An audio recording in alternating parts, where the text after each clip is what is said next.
Hello everyone, welcome back to my channel that is English field. Good morning all of you. हो गया है time आपकी class का। और जो एसपी बख्शी की हम लोग वर्कबुक एक्सरसाइजेस कर रहे थे इडियम फ्रेजेस की, ये वही हैं। ऑलरेडी काफ़ी एक्सरसाइजेस हम कर चुके हैं। आज की जो एक्सरसाइज है वो है एफ, और इसमें कई सारे क्वेश्चंस हैं, इसलिए मैंने एक साथ इनको नहीं लिया है, क्योंकि आपको पता है कि हमारे वीडियोस शॉर्ट भी होते हैं, बेनिफिशियल भी होते हैं, विद एक्सप्लेनेशन आपको मिलते हैं। और अगर आप कोई भी क्वेश्चन करना चाहते हैं, जैसे कि लाइव क्लासेस में हम लोग करते हैं, तो आप कमेंट बॉक्स में कमेंट ज़रूर करिए और मैं उसका रिप्लाई हमेशा देती हूँ। जो लोग जुड़े हुए हैं और हमेशा इंटरेक्ट करते हैं, वो इन सारी बातों को अच्छे तरीके से जानते हैं कि हमेशा यहाँ से आपको रिप्लाई आता है। तो चलिए देखते हैं कौन से हैं वो क्वेश्चंस। तो हमारा जो फर्स्ट क्वेश्चन है वो है हैंग टुगेदर। अच्छा, इस एक्सरसाइज को स्टार्ट करने से पहले एक चीज़ मैं आपको बता दूं कि अभी तक जो एक्सरसाइजेज हमने की है वहाँ पे आपको यहाँ पे एक सेंटेंस दिया रहता था, ठीक है। एक सेंटेंस दिया रहता था, तो जब आपको सेंटेंस में इडियम फ्रेजेस का मतलब खोजना होता है तो वो थोड़ा सा इजी हो जाता है, क्योंकि सेंटेंस के अकॉर्डिंग आपको पता चल जाता है।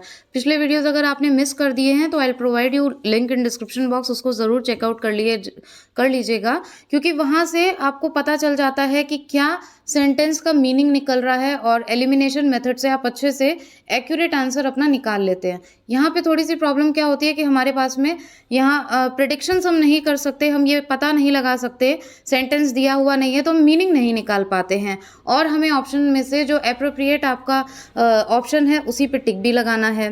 तो एक चीज़ मैं इंपॉर्टेंट में आपको बताती हूँ कि जो भी वर्ड यहाँ पे आपको दिया गया है इडियम या फ्रेज, तो इसमें जो वर्ड सेम यहाँ पे दिया है, जैसे यहाँ पे हैंग टुगेदर है, अब देखिए यहाँ भी टुगेदर है, यहाँ भी टुगेदर है, ठीक है। तो इनको तो आप एकदम से क्रॉस आउट कर दीजिए। रीज़न ये है कि जैसा आपका इडियम फ्रेज होता है, मोस्टली यही होता है कि एज इट इज़ जब हमको वहाँ पे ऑप्शन में भी मिलता है तो वो उसका आंसर बिल्कुल नहीं होता है। ये आप जब आगे एक्सरसाइजेस करेंगे तो आपको और भी क्लैरिटी आ जाएगी, लेकिन ये आपकी कन्वीनियंस के लिए आप कह सकते हो एक ट्रिक है, या फिर आप कह सकते हो ये एक अंडरस्टैंडिंग है कि वो आंसर कभी नहीं होता, ठीक है। आइए देखते हैं कैसे। हैंग टुगेदर, लिव टुगेदर नहीं होगा, गो टुगेदर नहीं होगा, ठीक है। हैंग विद ईच अदर नहीं होगा, ठीक है। कन्फर्म ईच अदर होगा। हैंग टुगेदर का मतलब होता है आपस में जब एक दूसरे को आप कॉम्प्लीमेंट करते हो या एक दूसरे से कॉपरेट करके चलते हो, ठीक है, साथ साथ में आपके एक ही व्यू होते हैं, तो वो होता है कन्फर्म ईच अदर, ठीक है। तो ए इसका राइट ऑप्शन हो जाएगा। सेकंड देखते हैं हार्ड बॉइल्ड। अब यहाँ पे देखिए जो चीज़ मैंने आपको बताई, हार्ड बॉइल्ड, ठीक है, तो बॉइल्ड हार्ड बिल्कुल नहीं होगा, हार्डली बॉइल्ड बिल्कुल नहीं होगा। अब आपके पास में बचता है एक्सट्रीमली हॉट और हार्डन, ठीक है। सी और बी ऑप्शन आपके पास में बचता है, जिसमें से एक्सट्रीमली हॉट मतलब किसी चीज़ को बहुत ज़्यादा गर्म कर दिया गया हो, और हार्डेंड, तो यहाँ पे जो आपका मीनिंग होगा वो होगा सी, हार्डेंड, मतलब कि इतना ज़्यादा गर्म कर दिया गया है कि वो एकदम से टफ बन गया, जिसको हम कहते हैं स्टोन हार्टेड, जो अपने फीलिंग्स को, अपने इमोशंस को एक्सप्रेस नहीं करता कि क्या उसके मन में चल रहा है, क्या वो फील कर रहा है अंदर से, इतना ज़्यादा वो इंसान क्या होता है, टफ हो जाता है, हार्ड हो जाता है, ठीक है। तो सी इज़ द करेक्ट आंसर। अब हम थर्ड देखते हैं gate cold feet. Gate cold feet तो अब मेरे ख्याल से आप सभी को पता होगा, इसीलिए मैं कहती हूँ हमेशा कंसेप्ट को समझिए।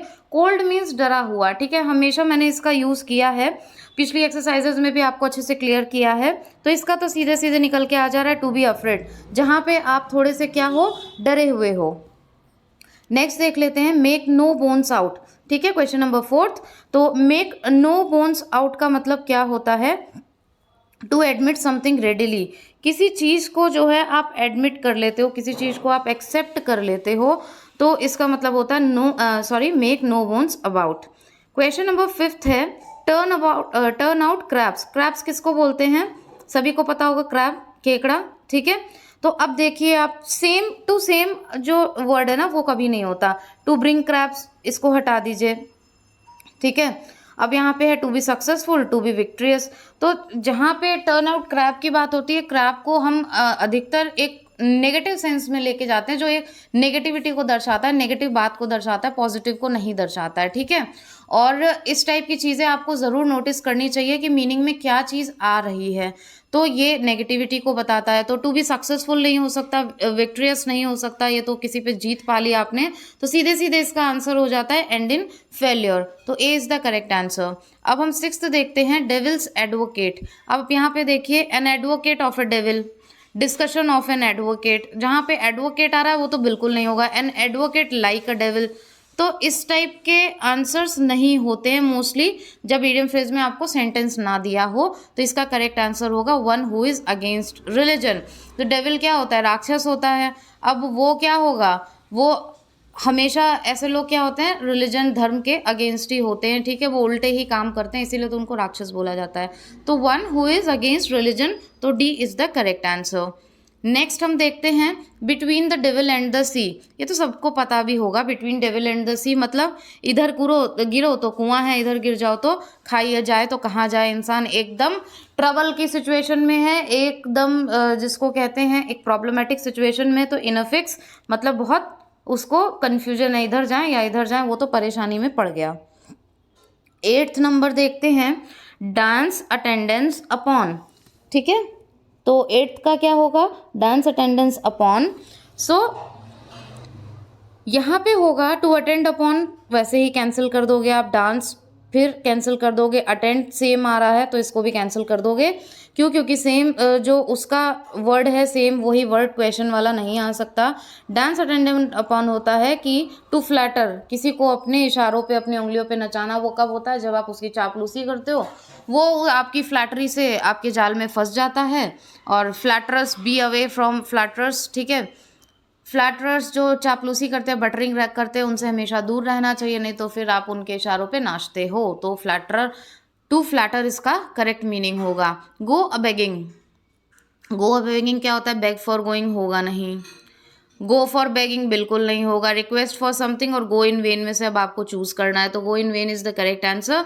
मैंने पिछली एक्सरसाइज में भी आपको बताया था वेन का क्या मतलब होता है, एक सेंटेंस में आया था। देखिए, इडियम फ्रेजेस इस टाइप के एक्सरसाइजेस जब आप डिस्कशन से करते हो, कायदे से थोड़ा सा उसको एक्सप्लेन करके और कंसेप्ट वाइज समझने की जब आप कोशिश करते हो, तो वो चीज़ें एकदम पक्की हो जाती है। एक बार में नहीं समझ में आ रहा, नो वरीज, दूसरी बार तो आप उसको सुनो, तीसरी बार सुनो, तो ऐसा नहीं है कि चीज़ें इनकम्प्लीट रहेंगी। जिनको समझ में आ रहा है बहुत अच्छी बात है, नहीं आ रहा तो 1 से 2 बार जब आप सुनोगे ना तो बहुत अच्छे से क्लियर हो जाएगी। इसलिए बर्डन लेके कभी भी पढ़ाई मत करना, अरे अब क्या करें, ये तो बहुत मुश्किल है, ये बिल्कुल भी मत करना आप, ठीक है। बाकी जो भी प्रॉब्लम हो वो आप कमेंट बॉक्स में ज़रूर करो, उसके लिए इंग्लिश फील्ड हमेशा तैयार है। तो इसका जो करेक्ट आंसर होगा, गो इन वेन मतलब किसी चीज़ का व्यर्थ चले जाना, बेकार है। I work so hard but I did not have notes, तो वो क्या हो गया, all my hard work was in when, पूरा मेरा हार्डवर्क बेकार चला गया, ठीक है। इसीलिए मैं हमेशा कहती हूँ प्रिपरेशन करो लेकिन राइट ट्रैक पे करो, ठीक है। तो गो अ बेगिंग इसका हो गया, go in vain is the correct answer. अब हम 10th देख लेते हैं। 10th में क्या है, अ गाला डे, ये भी मैंने पीछे बताया था, मेरीली, हैप्पीली, ठीक है। तो इसका सीधा सीधा गाला में मोस्टली देखोगे आप तो मेरी, हैप्पी इस टाइप के वर्ड ज़रूर आते हैं, ठीक है। तो यहाँ पे कहाँ आ रहा है, बी में आ रहा है, अ डे ऑफ मेरी मेकिंग, मतलब ऐसा दिन जहाँ पे आप बहुत खुशी मना सकते हो, सेलिब्रेट कर सकते हो, you have some reason for that, so that is called the merry day. तो ये हो गया आपका B option correct. Now go hot and cold, ठीक है। 11th number question, go hot and cold, hot गरम, कोल्ड ठंडा, ठीक है। एक सिचुएशन अप और डाउन की, तो इसका मतलब क्या होता है, sudden feeling of fear and anxiety, ऐसी कोई सडन फीलिंग जिसमें कि आपको थोड़ा डर भी है, एंजाइटी भी है, तो ये हो गया गो हॉट एंड कोल्ड, ठीक है। कुछ कुछ आपके दिमाग में चल रहा है। नाउ क्वेश्चन नंबर 11th का आपका डी ऑप्शन हो गया। क्वेश्चन नंबर 12th देख लेते हैं। 12th में है गर्ड अप वंस लॉयंस, ठीक है। ये ढंग से देख लीजिएगा, स्पेलिंग लॉयंस है, LOINS, तो गर्ड अप वंस लॉयंस, तो इसका क्या होगा, get ready for a job, means आप पूरा टिप टू टो अच्छे तरीके से आपने प्रिपरेशन कर ली है, डॉक्यूमेंट्स नीडेड है वो सारी चीज़ें हो, या फिर खुद को प्रेजेंट करने का तरीका, each and everything, now you are settled and now you are ready for job, you have done all the preparations, right? So is the correct answer. Now question number 13, pocket and insult, ठीक है। pocket and insult, थोड़ा सा देखिए, bear insult without protest, pocket में मतलब आपने उसको pocket में रख लिया, और जब आप किसी चीज़ को रख लेते हो, पॉकेट कर लेते हो, तो मतलब कि आपने उस चीज़ को एक्सेप्ट कर लिया है। क्या कर लिया है? ये तीनों वर्ड्स की अभी लास्ट वाले वीडियो में मैंने आपको बताई थी कि इसको सही तरीके से यूज़ करिएगा।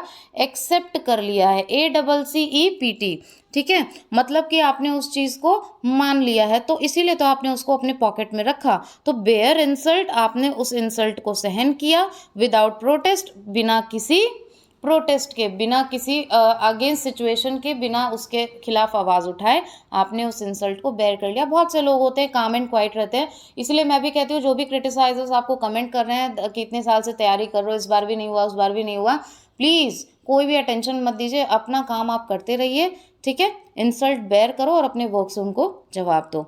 Now question number 14 in pretty pass, ठीक है, this is the last question of today's video. Pretty pass का मतलब होता है, सीधा सा मतलब है कि इन डिफिकल्टीज, ठीक है, pretty pass in some of the difficulties, you are in some difficult situation, या फिर इस टाइम के लिए थोड़ी सी डिफिकल्ट सिचुएशन है, लेकिन सिचुएशन कोई भी हो, कैसी भी डिफिकल्ट हो, हमेशा एक जैसी नहीं रहती। टाइम कीप्स ऑन चेंजिंग, हमेशा चेंज होता रहता है, उसी तरीके से आपको भी नए नए अवसर मिलते रहते हैं जिनसे आप चीज़ों को मटेरियलाइज कर सकते हैं। So this was the last question, और इसमें क्वेश्चन ज़्यादा हैं, I think around 40 to 50 question हैं, तो ये एक्सरसाइजेस थोड़ा पार्ट वाइज आएगी, मैं स्लाइड में मेंशन कर दूंगी, आप इन एक को भी मत छोड़िए। बहुत ही बेनिफिशियल क्लास है, सबसे बड़ी बात फ्री ऑफ कॉस्ट क्लासेस हैं, तो प्लीज़ मेरी मेहनत जो मैं कर रही हूँ यहाँ पे आपको बेस्ट कंटेंट प्रोवाइड करने का, तो आप भी वीडियो को जो भी नीडफुल लोग हो उन तक शेयर कर दिया करिए और अच्छे से सपोर्ट किया करिए, जिससे और भी अच्छा कंटेंट मैं आपके लिए लेकर आऊँ और मुझे भी थोड़ा मोटिवेशन मिले। बाकी यहाँ से जो भी काम है वो चल रहा है, आपको पूरा मैं सिलेबस कंप्लीट कराऊंगी। अभी हमारी वोकैबुलरी चल रही है, कई लोगों ने TGT के लिए लिटरेचर की रिक्वेस्ट की है, तो ऑलरेडी काफ़ी सारे वीडियोस हैं, कोई अगर क्वेश्चन हो तो आप पूछिए, ऑलरेडी काफ़ी सारे वीडियोस इसमें लगे हुए हैं। लेकिन ऐसा नहीं है, अभी फ्रेश तरीके से भी आपके पास में सारे टॉपिक्स डिस्कस किए जाएंगे, so don't worry about that, let's finish these vocabularies, और उसके बाद में हम सारी चीज़ें कंटिन्यू करेंगे, लिटरेचर भी करेंगे और फ्री ऑफ कॉस्ट करेंगे, don't worry about that. Thank you so much for watching and giving your precious time. If you have not subscribe the channel then please do subscribe the channel and hit the bell icon, जिससे कि आपको सबका notification मिल सके। Thank you.